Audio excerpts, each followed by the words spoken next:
Kelsey Suemnicht, and my research question is, could social media change the way that we conduct public diplomacy? And what impact does digital diplomacy have, if any, on foreign policy? And to answer this question, I interviewed over 30 different practitioners in Washington, D.C., Silicon Valley, and London to attempt to define digital diplomacy and forecast its future. I was personally driven by my desire to live in a world where publics begin to have a say in the foreign policies that govern them. I quote many diverse sources, and my research is ongoing, which you can check out on my blog, but I'll share with you a summary of my findings thus far. We used to have to gain an audience with our leaders, and this opportunity was reserved for an elite few, or an able few, as is the case for Christopher Columbus here. And it was our privilege to be present and listen to what leadership had to say. But now we have social media that helps publics communicate with leaders about the issues that matter most to us. We, the people, now has a distinct voice and a channel through which we can communicate that voice. But it turns out my conclusion regarding social media is not about the crowd speaking louder to government. It's about allowing government to listen more effectively to the crowd.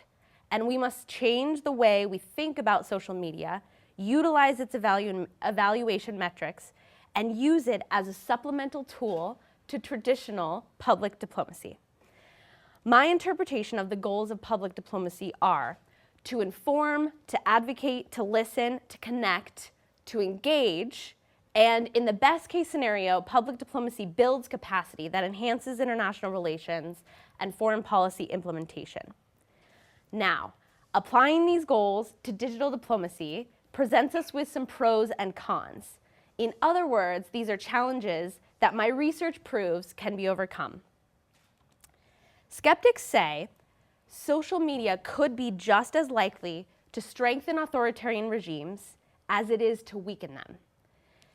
This statement remains because we haven't yet implemented evaluation that can prove this either way. But I would like to contradict this by reminding us that censorship and propaganda have higher costs to maintain than open forums for freedom of speech.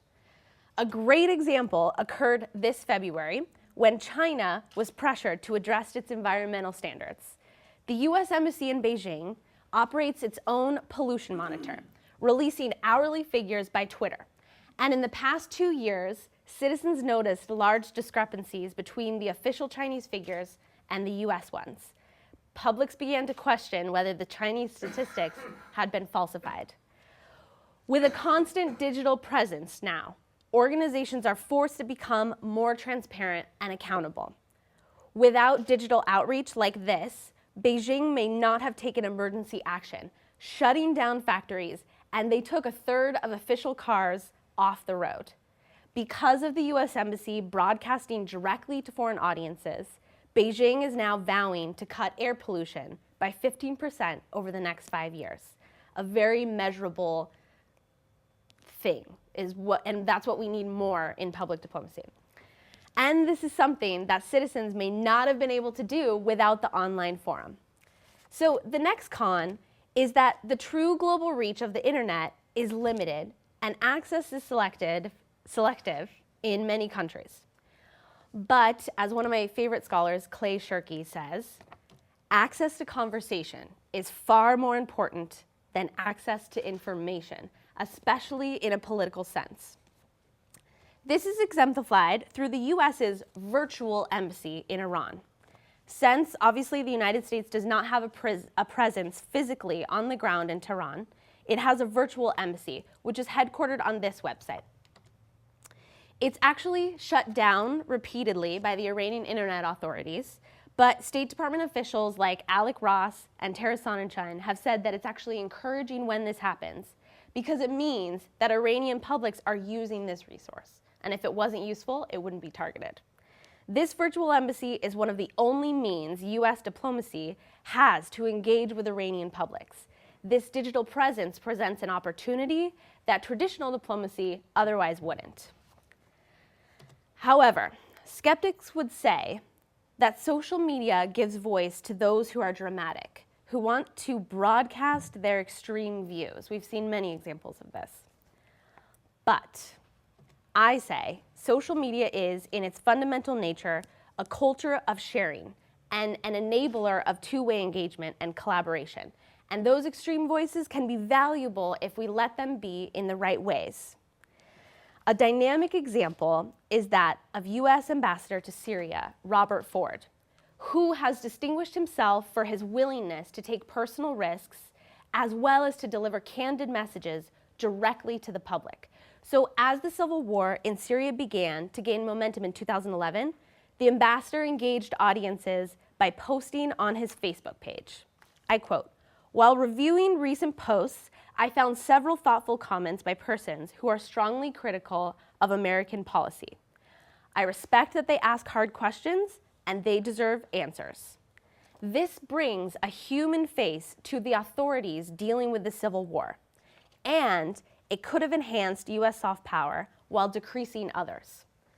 More importantly, among his comments on this note, he found warnings that current American efforts to unseat President Bashar al-Assad could endanger minorities in the country.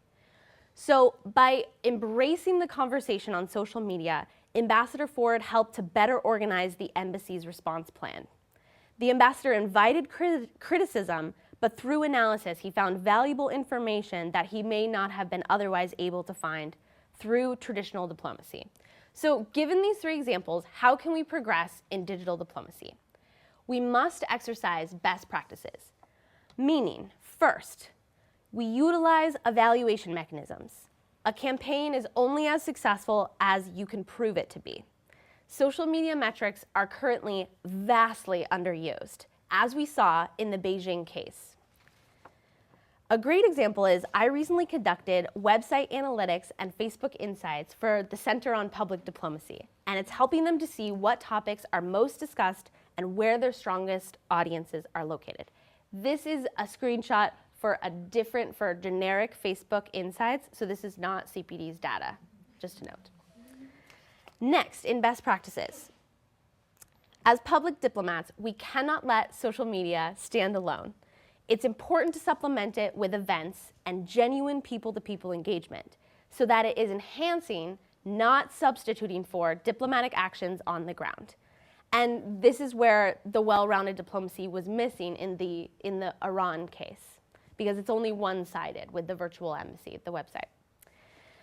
My favorite example of this right now is the social media outreach for our very own student-run APDS annual conference.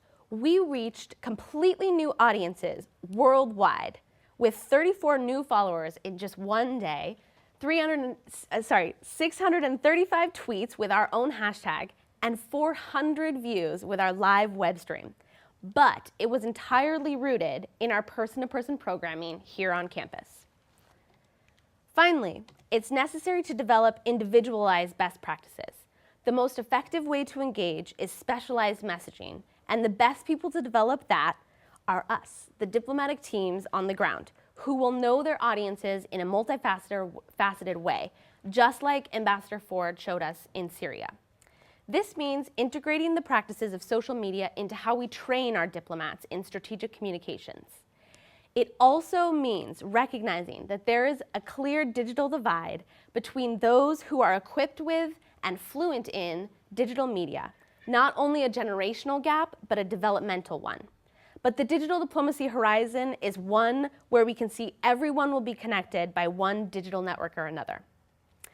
I actually started my research with more of a question of, can we crowdsource foreign policy, giving everyone, I was interested in a way to give everyone a say in international relations. But my research has proved my optimistic spirit wrong, that the answer is no. But the reason why these findings remain important to me is that through social media, there now exists a way to measure sentiment, even if it's subtle. Social media gives us numbers that can distinctly say what people are feeling and how they're communicating about issues, countries, international politics. And these numbers mean more than simple polls because it's truly what people feel and believe and talk about with their most valued contacts. It's my personal hope that when governments, such as my own, decide to invade a country like, let's say, Iraq, public diplomats can approach leaders with the hard, fast social media numbers that state a foreign public won't appreciate an invasion, and here's when, where, why, and how those publics are discussing your key international decisions.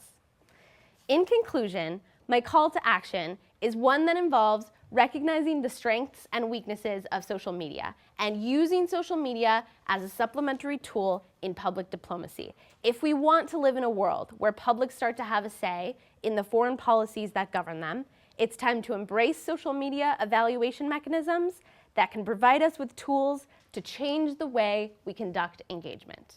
Thanks.